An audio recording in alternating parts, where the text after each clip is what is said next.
Okay, are you ready? All right. You ever heard someone preach a message on building an altar? Oftentimes it will come following some encounter with the Lord that changed your life in some sort of capacity. You'll hear youth pastors or speakers at camp say, go find something that will help you remember what God did this week. Go pick something out. Go on missions trips. I will always say, journal what the Lord is doing, because you're going to want to remember. You're going to want to go back. You're going to want to try to recall what God did in you or through you or around you. And that's the same thing as building an altar. We don't build altars any longer today, but we have those moments, those experiences in our lives where we need to build an altar. We don't physically do it, but in our hearts we need to be building an altar. That happened a little bit last week when I was looking through all the pictures about Lucy. It really was an incredible trip with incredible hurdles that God helped us overcome. He taught us how to function in unity and ultimately showed us His faithfulness. We got home. If you happen to miss last Sunday, you don't know what I'm talking about. I'm talking about our mission trip to Mexico and Lucy. Lucy was our bus. You'll need to go back to last week. I'm not going to retell that story, but go watch it. It was one of our mechanics showed up this morning. Two of our mechanics showed up this morning. He's not in the room at the moment, but two of them. They didn't show last week, but they showed up this week. Go watch last week's message. You'll know what I'm talking about. Unfortunately, I've probably forgotten more incredible things the Lord has done for me than I can actually remember. And there's a couple of reasons why that's at least a true statement for me. One, He's constantly blessing me, and I'm very grateful and thankful. Two, I've not made a good record. I've not built altars for every experience that the Lord has done, and I should. I'm not proud of that. It's just it's a statement of fact. And I think the third is I didn't realize it was a miracle. Rather, I probably thought it was my own effort or wisdom, my own strength, which is actually the biggest joke of all, because it's probably not happening because of me. I think we all have been blessed more than we ever can begin to remember. There are statements I've heard somebody who's a leader in a specific field, something like they know they've forgotten more than I will ever know about that subject, or they have more strength in their little finger than I do in my whole body, right? Like, these are statements that people make trying to suggest how accomplished somebody is or whatever. I think I have experienced way more miracles than I even can begin to remember, because God is incredible, and it happens all around us. And maybe even miracles I don't even know about, where He's protected me or protected my family. I've shared before about the altar moment where I made a decision that I wanted to marry a girl like Crystal.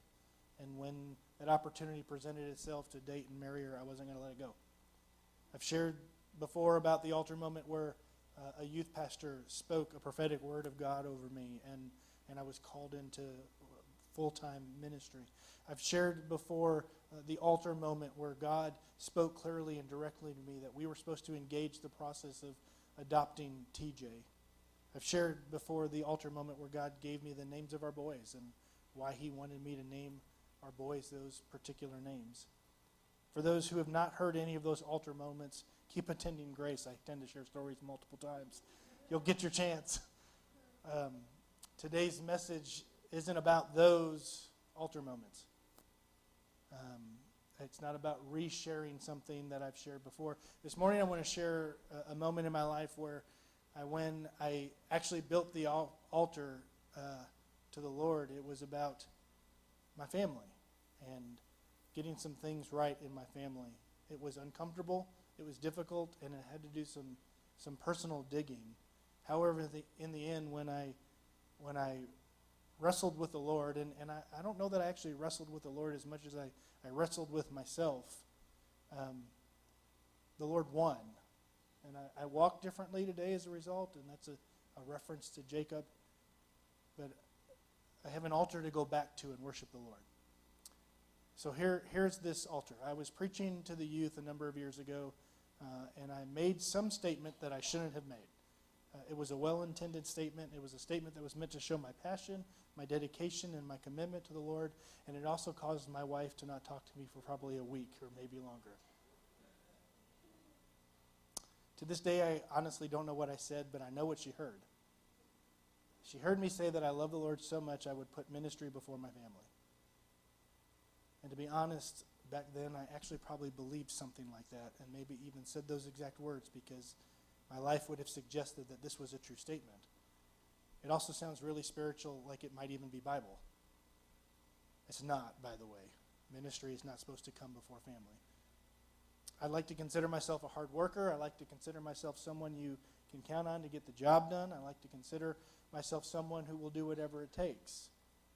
Things I know that now that I didn't know then, and then being like 10 or 15 years ago. The first is this: I can get hired somewhere else. I didn't know that when I took my first job. No one would hire me is what I really thought because I didn't have any experience. So suck it up and deal with it. That meant verbal abuse. It meant ungodly expectations that really couldn't be met. It meant not providing for my family. It meant not being happy about really anything. It meant not being able to say no. So now I'm the youth pastor, visitation pastor, facility care pastor, lawn care pastor, and children's pastor. You see, if you put pastor on the end of it, it's holy and it's not work. We need a chair stacking pastor. Where's Guido and Vince at? At my second job, I think I learned I'm more valuable than this. Suck it up and deal with it meant working 70 to 80 hours a week every week, being at church every time the doors were open, being at 3 services on Sundays for what was the equivalent of 8 hours, only seeing my 2 young kids while I was at school. I was a teacher as well, because most days I left before they got up and returned after they went to bed, and still not providing for my family, all in the name of ministry. And then the third thing I learned from jobs, which was when I came here, is God wanted better for me and my family. I experienced Grace Community Church, and apparently experience sounds a lot like Siri.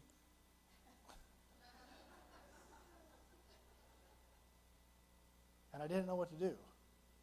Pastor Eric was missing work to go to his kids' baseball games during the workday. What the heck? Isn't he committed to the Lord? I experienced getting time off at Thanksgiving instead of working Monday through Wednesday and then again on Friday. Not as a week of paid vacation, but just because he wanted us to be with our families. I experienced a livable salary for the first time in 7 years of full-time ministry. I honestly didn't know how to process what was being modeled. And if you can imagine a computer beginning to short circuit, that was my brain for a number of years here at Grace.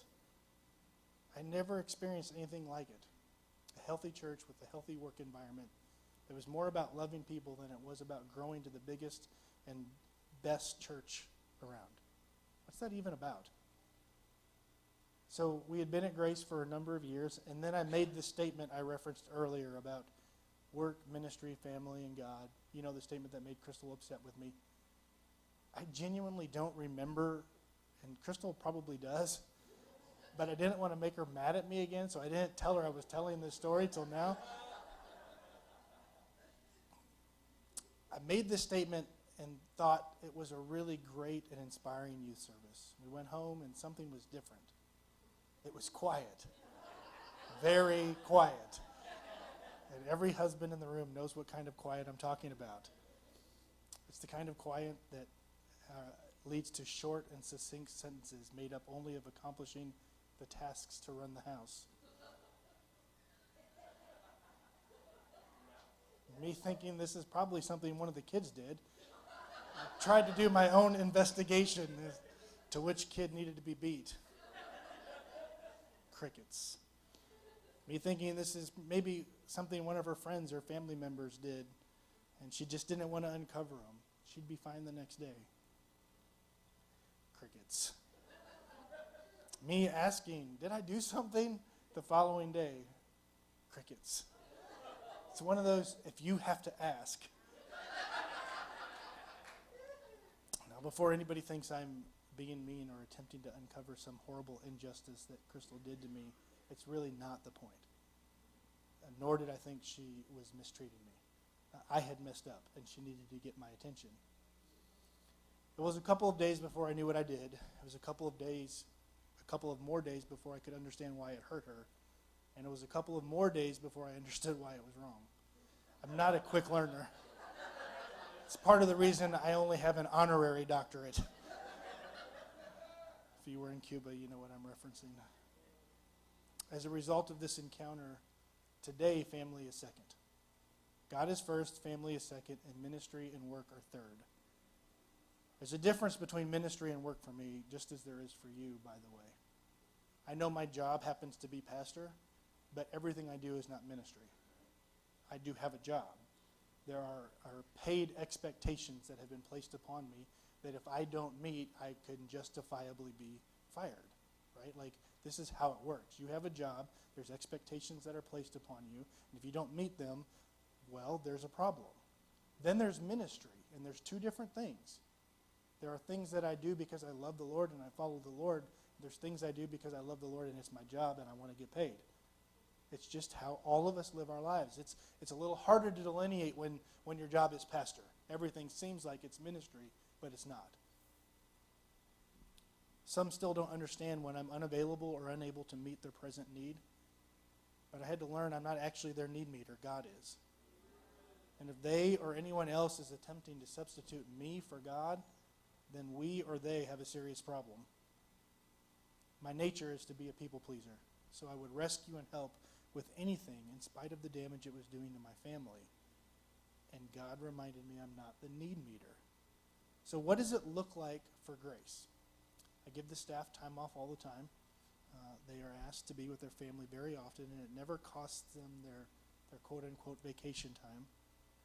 This next statement may sound harsh, but I threatened to fire somebody because I thought they were potentially putting their ministry job over their family. And I'm not going to allow the ones I love to make the same mistakes I made. And you're probably sitting there thinking, great, real nice story, Pastor Ben. Why are you sharing that with us? In order to have an altar moment, you first have to have an initial encounter with God.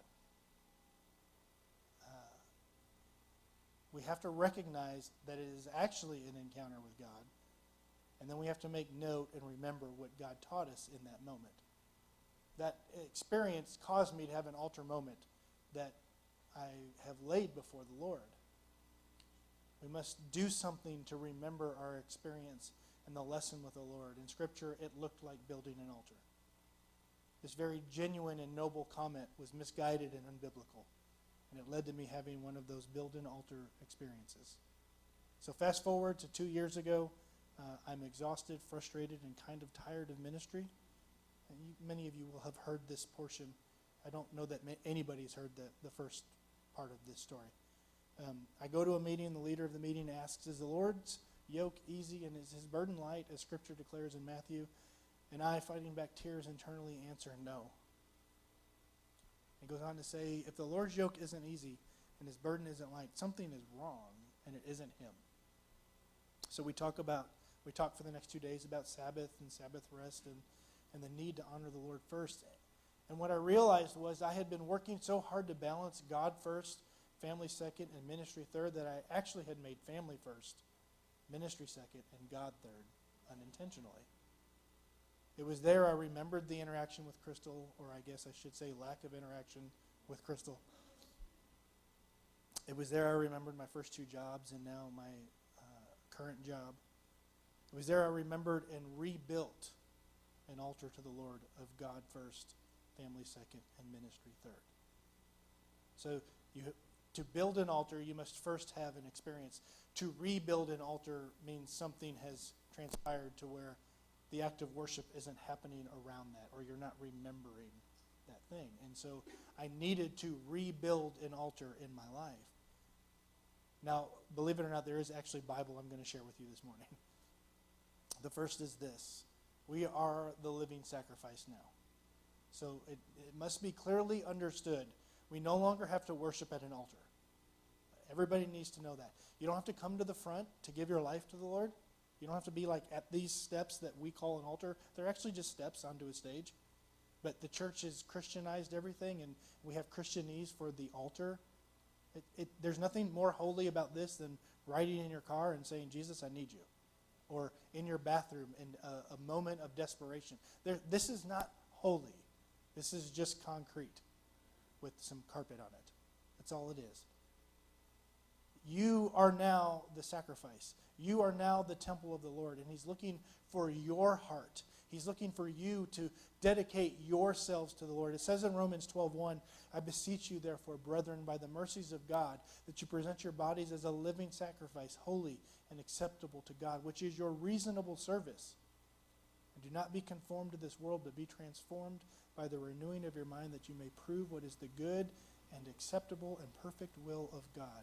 The very first thing you need to understand this morning when building an altar is you're the sacrifice that's going on the altar. You may not like that, but you are. The second thing is this. In 1 Corinthians 6:19 it says, or do you not know that your body is the temple of the Holy Spirit, who is in you, whom you have from God, and you are not your own, for you are bought at a price. Therefore glorify God in your body and in your spirit, which are God's. You're the sacrifice, you're also the temple of the Lord. You are the holy place. He resides within you.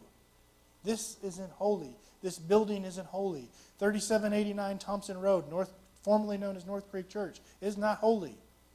251 Countryside Court is not holy. It's just a building. It's worth more to somebody else than it is to us. We've had this conversation. So we're selling it, and we're moving to a new location. You are the temple of God. You are the church. It's not walls and roof and nice carpet or stained up carpet or whatever. Luke 9:23 says, then he said to them all, if anyone desires to come after me, let him deny himself, take up his cross daily and follow me. For whoever desires to save his life will lose it, but whoever loses his life for my sake will save it. A sacrifice on an altar takes the giving of something. And the ultimate sacrifice is death, which we're all called to die to the Lord. I'm not sure that American church really grasps that and understands that, or the Western church is really willing to lay their life down for the things of the Lord, but we are. We're called to do that. It is actually Bible. And so as we talk about building an altar, we must understand that there must be a sacrifice placed on that altar, and we are that sacrifice. So let's move into the Word today. Actually, hold on just one more second. We still need to build altars. I know we don't have physical altars we build, but Pastor Jack Hayford wrote this in an article, and I really enjoyed it from an article called A Time of Altars. It says this: the altars that represent the occasions and place where we have had a personal encounter with God. We may not always be able to make a physical altar, but there can be one established in our hearts. We're talking about something that is internal. We're talking about something that is within us. If you ever make an altar out of a building, if you ever make an altar out of a pastor, if you ever make an altar out of a worship song, you're going to be failed. Listen, Raise the Hallelujah is a great song. I got a video of my 3-year-old singing it yesterday, and it's like real cute. And he's singing it, and he means it. But he's going to move on to the next song. If he's singing that song 30 years from now, and that's the only thing he's singing, his faith walk has been badly stunted. If we're living around one experience and one occasion for the rest of our life, your faith walk has been stunted. We have to continue to build altars. We have to continue to move forward. I'm not referencing a literal location, but rather moments like I had with Crystal and again 2 years ago. Moments where we willingly choose to give the Lord something. They are the life-changing moments that draw us closer to the Lord and the plan for our life. They are mile marker posts along the road of our individual sanctification process. Every time we build an altar, we've recognized something, and we are drawing closer to the Lord. As we continue down the road of life, we will encounter many, many opportunities where we might have to rebuild an altar. And really rebuilding an altar is where I wanted to get to today. Many people in this room have already given their life to the Lord. I don't know if everybody has. As I've already stated, if you haven't, today's a really great day to ask the Lord to forgive you of your sins and to ask him to be your Savior and to begin this Christian walk, that you would build your very first altar today. But for many of us, it's church on Sunday morning and we come every week, or for some of us every other week, or for some of us once a month, or whenever our normal attendance is. Sometimes we have to be reminded to rebuild altars because we've had the experiences. We've had the encounters with the Lord. And rebuilding an altar is something that maybe it's time to remember. We must rebuild the altar that have been forgotten about and broken down. Once we have an altar moment, unless we continue to offer sacrifice over and over again, there will come a point when we may have to rebuild that altar. 2 years ago, I had to rebuild the family altar and the altar of priorities in my life. And by the way, please don't anybody get twisted up and think there's some sort of idol worship or anything weird about using this term altars. I'm talking about experiences. I'm talking about encounters with the Lord. But when we read through in Kings here in just a second, it uses the word altar. So I don't want anybody to be confused by the language that I'm using this morning. There's a number of places in Scripture where altars had to be rebuilt, and one of them jumped out to me a few months ago, and I've been working my way towards this for this morning. So open up to 1 Kings chapter 16. I'm going to give you some backstory. I know I've referenced this story a number of times, this account, a number of times in the messages I preach, but I saw something different when I was journaling through it a few months ago. It's the story of Elijah and the prophets of Baal, and as soon as I say that, many of you flood your thoughts of what you've read, what you've heard preached, what you've journaled about, maybe the flannel boards you saw in Sunday school years ago. I don't know what you're thinking about. Is there an Elijah in the Veggie Tales and the prophets? Who knows? I don't know. Probably the grapes of wrath or something. I don't know. Okay, so 1 Kings chapter 16, verse 29 says this. This is backstory. You need to understand this. In the 38th year of Asa, the king of Judah, Ahab, the son of Omri, became king over Israel. I should say Omri, but it doesn't. That was a bad joke from a preacher. And Ahab, the son of Omri, reigned over Israel in Samaria for 22 years. Now Ahab, the son of Omri, did evil in the sight of the Lord more than all who were before him. And it came to pass as though it had been a trivial thing for him to walk in the sins of Jeroboam, the son of Nebat. And he took as a wife Jezebel, the daughter of Ethbaal, king of the Sidonians. And he went and served Baal and worshipped him. Then he set up an altar for Baal in the temple of Baal, which had been built in Samaria. And Ahab made a wooden image. Ahab did more to provoke the Lord God of Israel, to anger than all the kings of Israel who were before them. Okay, this is a really bad guy. Here's what we just read. Ahab's now king. Ahab did evil in the sight of the Lord more than anybody else before him. And it says he engaged in the sins of Jeroboam to the point where it was trivial. So what did Jeroboam do that was so wrong? Well, he led a rebellion against Solomon. He led a rebellion to split the kingdom of Israel. And by the way, this is 1 Kings 11, 1 Kings 12, 1 Kings 13. You can go and read these. He made 2 golden calves because the one Aaron built wasn't enough, apparently. I don't know. I don't understand that. But he made 2 golden calves to worship. He made shrines and high places to worship the little g gods. He made the decision that anyone could be a priest instead of those who were from the tribe of Levi. Basically, it's the Incredibles kid who it becomes the bad guy that says, if everybody's super, then nobody's super. If everybody can be a priest, then nobody's a priest. If everybody can be priest and everybody can be holy and step into the very calling of Jesus, then nobody is.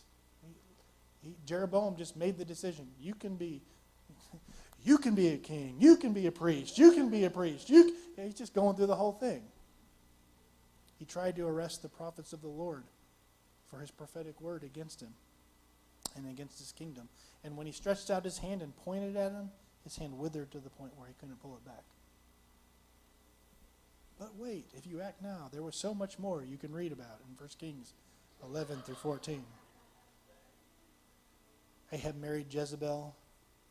She was the daughter of the king of Sidon, and she introduced Baal worship, not only to the king, but to all the people of Israel. It was during King Ahab's time that Baal altars were set up, and the masses began to worship Baal. We just read in 1 Kings 16, in verse 32, then he set up an altar for Baal in the temple of Baal, which he had built in Samaria. He built it. It wasn't just like it was left over from some of the last name ites. He built it. He built the altar for Baal. He built the temple for Baal.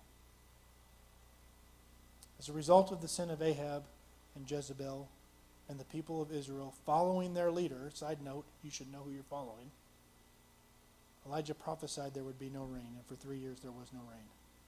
During that time, Jezebel massacred the prophets of the Lord in 1 Kings 18, primarily because there was no rain and she was mad, and there was nothing that they could do about it. Elijah finally shows back up, and the introduction between him and King Ahab can be found in 1 Kings 18, verse 17. Then it happened when Ahab saw Elijah that Ahab said to him, "Is that you, O troubler of Israel?" And he said, "I have not troubled Israel, but you and your father's house have. In that you have forsaken the commandments of the Lord and followed the Baals." So, if you continue reading, we read about Elijah telling him to go and get the 450 prophets of Baal. They get into this big standoff of whose God is bigger. Here's how we're going to decide this. You make a sacrifice. The one who calls down fire and fire actually comes, that God's the real God. Prophets of Baal do a whole lot of really crazy things, but no fire comes. And then it's Elijah's turn. And I'm not going to read the entire story of what happens. I'm just going to read the next 3 verses. It says in 1 Kings chapter 18, verse 30, "Then Elijah said to all the people," so this is the king, this is all of the children of Israel that have gathered, this is the 450 prophets of Baal, it's the 400 prophets of Asherah, it's all of these people that are there. All of the people, come near to me. So all the people came near to him, and he repaired the altar of the Lord that was broken down. That's a significant thing. I know we focus on the fire coming down, and we focus on all of the bad guys getting killed, and good winning, and God winning, and the bad people losing. But it starts with, he repaired the altar of the Lord that was broken down. This isn't even part of the message, but my heart hurts that there was a broken down altar. What had been abandoned? What had been lost because there was a broken down altar? A place that was once holy, a place where they had once experienced some miracle of the Lord. It's broken down. Elijah took 12 stones according to the number of the tribes of the sons of Jacob, to whom the word of the Lord had come, saying, "Israel shall be your name." And with the stones he built an altar. By the way, he's not building a new altar. It's part of the rebuilding of this altar. I had to read that a number of times and do some studying to make sure that he wasn't actually building a second altar. And he made a trench around the altar large enough to hold 2 seahs of seed. So Scripture is not clear who built the altar or when the altar is built.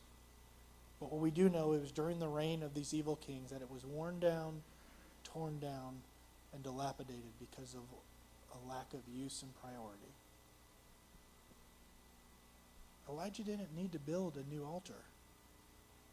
He didn't need to find a new way to worship the Lord. He didn't even have to find a new place to worship the Lord. It was here all along, and God was about to show himself faithful again. And here's what I love about Scripture, and if you study the Word of God, don't just read it, study it. Don't just slam through it so you can check it off a list. If you study what the Lord is doing here, and you read, every time I read and tell you something's in the Hebrew or the Greek, I feel like I'm just trying to show off for you, and that's not what I'm trying to do.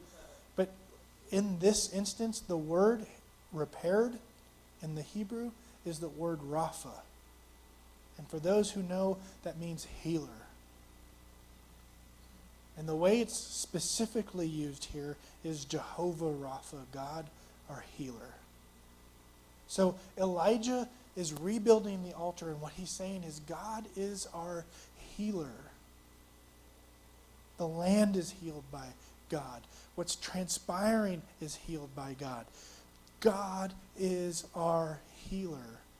The only way to rebuild an altar is to give it to the Lord and let him bring the healing you so desperately want and need.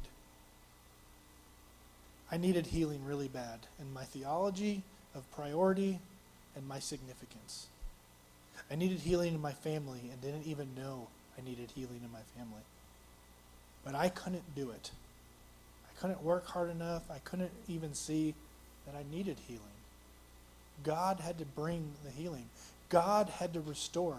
And it might look like I was rebuilding an altar, but it was really God bringing healing. And it might look like you need to rebuild an altar this morning, but it's really God who's restoring. But we need to not forget what happens in this incredible encounter. He digs these trenches around the altar, and then he takes these all I can envision is the big barrels that you see, I don't know if they're doing alcohol in, or sometimes they're down by the wharves, whatever. The 50-gallon, I think they're 50-gallon, I don't know. Everybody can see what I'm saying, right? Big wood things with black things holding them together, right? All right. These are filled with water, and they pour it onto the altar. So much water that it covers the altar. It fills the trench. It's not just a little bit. He didn't just spit on it. He fills this so much with water, and then he prays, and God sends down fire, and it consumes the sacrifice, it consumes the water, it consumes the altar. Prophets of Baal are proved wrong, and they're executed, and God wins, yay. It's an incredible encounter with the Lord. When we rebuild altars and offer sacrifices to the Lord, by the way, that sacrifice is us. It's ourselves. We're living the same sacrifice. And God does incredible acts of restoration and healing and pouring out his very presence. In 1 Kings, it looked like fire. In 2017, it looked like laying down some priorities in my own life to say, yes, Lord, I need to rest in you. Yes, Lord, I need to make my family a priority. Yes, Lord, I will adjust these things. And what he's done as a result of that sacrifice is my family's closer than it's ever been before.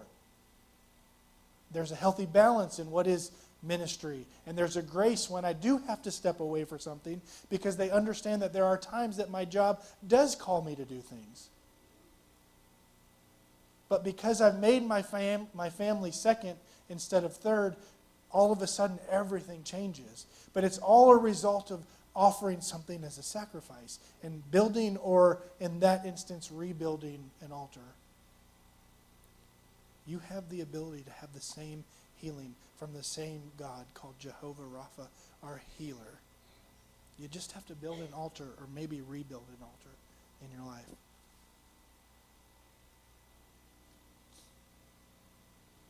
As the church, the altar I want to rebuild is our stated purpose and direction. So this is personal and corporate, right? What is our purpose? Our purpose is to be in a place of unity and move forward with loving God and loving people being the priority. That's first, second, third, and every other number on the list. That's it. There's nothing else.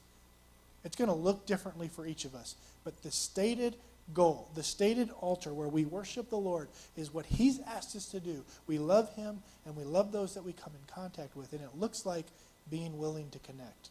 And that's the reason why I said Manuela next week. We can't love God and love people if we're unwilling to connect with others and those in our community. And if that's going to ruffle your feathers, you probably want to comb those out or something, because it's going to be real rough. Yesterday, or Friday, we had just an incredible opportunity. We were given 138, Laura?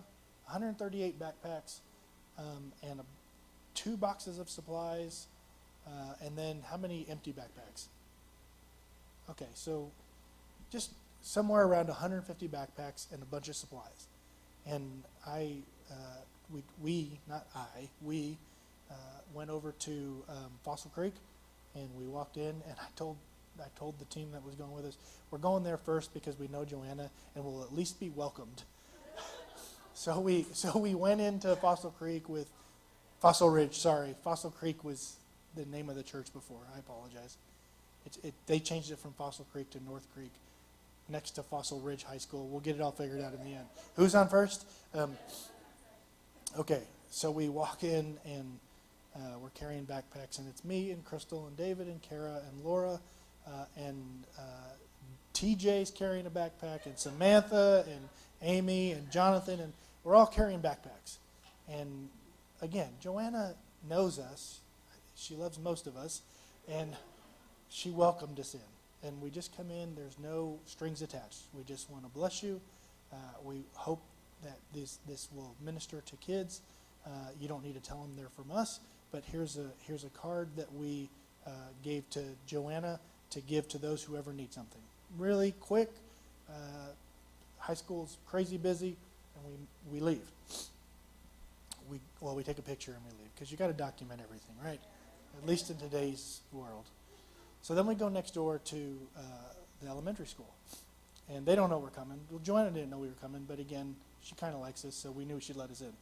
We go to the elementary school, and we walk in, and they don't know us at all. And my strategy was this. I'm going to go in first. You guys all follow. Everybody, I need the cute ones real close to me. I'm not going to tell you which ones are the cute ones, but look, we're the church from next door. We haven't moved in yet. We're moving in a few weeks, but we want to start coming by telling you we love you and we're here for you. And we gave them 50 backpacks. And the front desk lady really didn't know what to do with us, so she goes and gets the school counselor. Really, truly. School counselor comes in, and she's just completely overwhelmed. Not with us, with life. It's just, to all the public school teachers, admin, whatever role you play in the public school, my hat is off to you. I know I can't understand the level of spiritual warfare you're in on a day-to-day basis.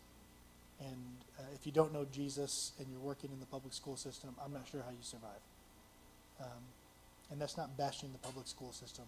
It's just an overwhelming responsibility that the Lord has graciously entrusted to you because he trusts you. This counselor, it's her first year there. She is very grateful, very thankful. She brings us to a back room. We set these all down, and she brings another, I guess like what would be the district counselor in. And again, she's also new, and she's responsible for all of the Keller elementary schools, I believe. Am I getting that right, Laura? The other lady was all of the Keller elementary schools. There's 3. Okay. And then the principal walks by, and again, I have a card. I put my personal cell on there so that they could reach me personally. And all we kept saying was, look, our only agenda is to tell you we're here for you. We haven't moved in yet, but that doesn't mean we can't help you. If you need something, you call me. And if we're able to do it, I will make it happen. And they didn't even know what to ask for. They didn't know what to do with it.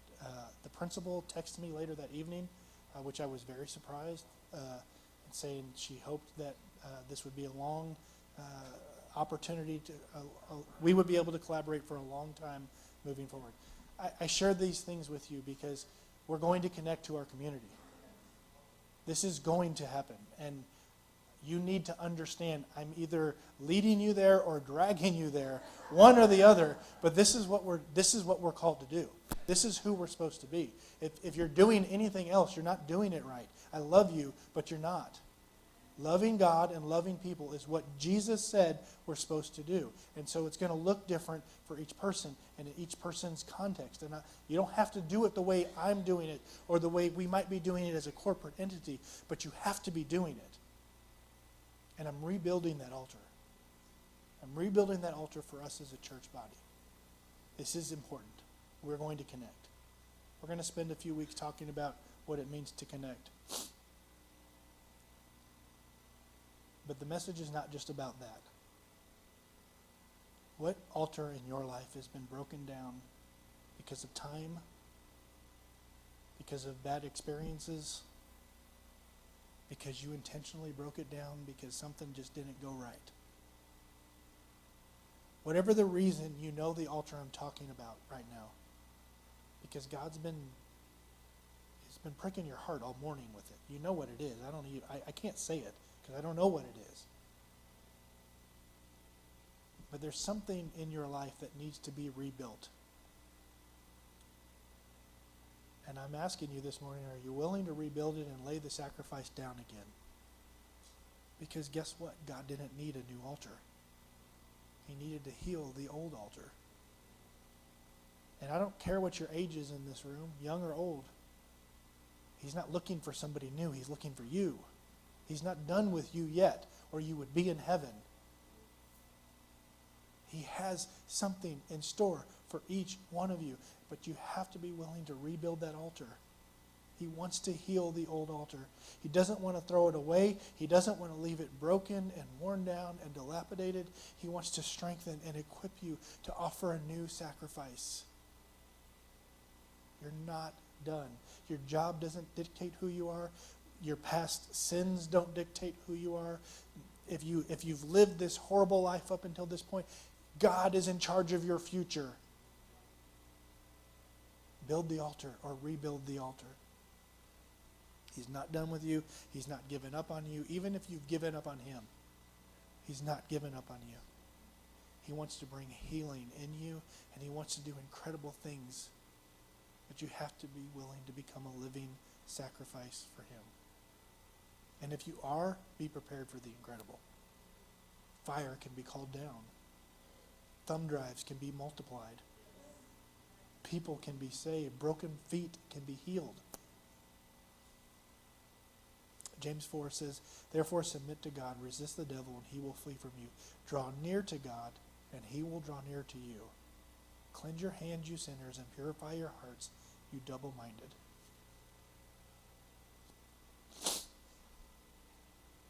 Draw near to him, folks, and miracles will happen in your life.